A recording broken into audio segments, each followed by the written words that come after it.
গুনাহগারের গহনা জড়ে দিদারে আপনার, হায়রে দয়া করে দিয়েন দেখা হাও বিবিধ জাহান নবীজি।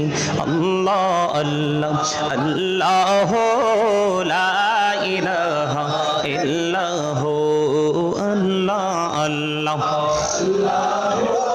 লা ইলাহা ইল্লাহ। শ্বশুরেরে জিন্দা নবীজি সোনারে মদিনায়, আসুন সবাই দাঁড়াইয়া সালাম